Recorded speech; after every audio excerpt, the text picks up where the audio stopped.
Idealism, as a philosophical perspective, posits that consciousness is the fundamental ground of reality. This stands in contrast to materialism, which asserts that matter and energy form the basis of existence, and that consciousness emerges as a byproduct of complex material arrangements. When evaluating the believability of a philosophical framework, three primary thresholds must be considered: internal coherence, plausibility, and real-world examples. Through these criteria, idealism presents itself as a compelling explanation for reality. Internally, idealism is coherent because it provides a singular foundational principle, consciousness, from which all else is derived. This avoids the ontological dualism or emergentist complications inherent in materialism. Materialism claims that complex material organization gives rise to consciousness, yet it struggles to account for how a fundamentally unconscious substrate could generate qualitative experience. In contrast, idealism maintains that consciousness is primary, thus circumventing this problem entirely. Regarding plausibility, idealism aligns with the findings of quantum mechanics, which challenge classical materialist interpretations of reality. The 2022 Nobel Prize-winning experiments on quantum entanglement and Bell inequalities demonstrate that locality and objective physical realism are untenable. Since measurement influences the existence of physical properties, the observer plays an integral role in shaping reality. This finding is more naturally aligned with an idealist framework, where consciousness actively participates in the manifestation of the physical world. One of the major challenges to idealism is the association problem. Why should the whole of reality be identified with its conscious parts? This concern arises because we observe dissociative conscious experiences at the individual level, but this does not immediately justify positing a cosmic level of consciousness. However, cases of dissociative identity disorder, DID, in human psychology provide an analogy. Differentiated conscious states can exist within a larger global consciousness.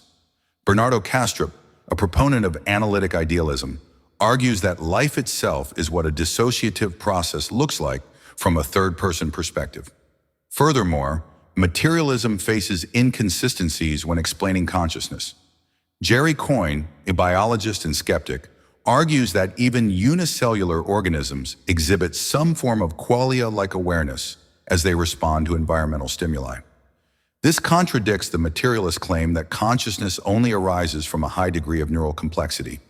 If a single cell can exhibit proto-conscious behavior, then the materialist insistence on complexity as a prerequisite for consciousness appears arbitrary and unfounded.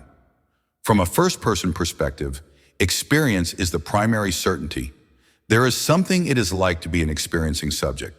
This is a fundamental given that any metaphysical theory must account for.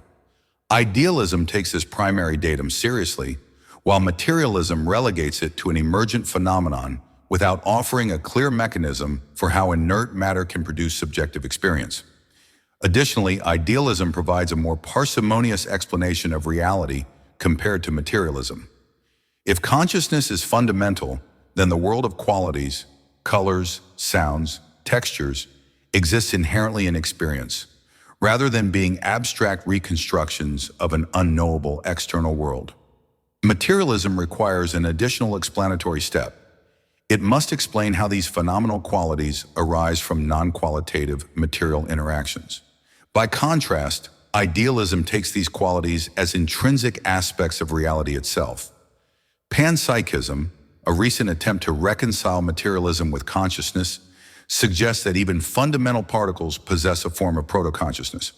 However, this view faces difficulties. It assumes that individuated consciousness arises from the aggregation of these micro-consciousnesses, yet it fails to explain how these disparate conscious states unify into a coherent subjective experience.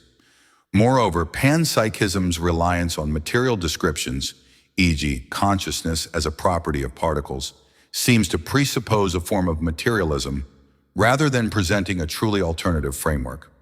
Another critique of materialism stems from its reliance on measurement as the determinant of locality and physical reality.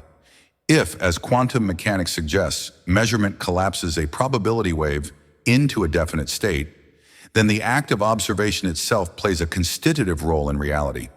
This lends credence to the idealist notion that consciousness precedes the material world, rather than being a mere byproduct of it. Ultimately, idealism offers a coherent, plausible, and empirically supported framework for understanding reality. It aligns with our direct experience and accommodates findings from quantum physics.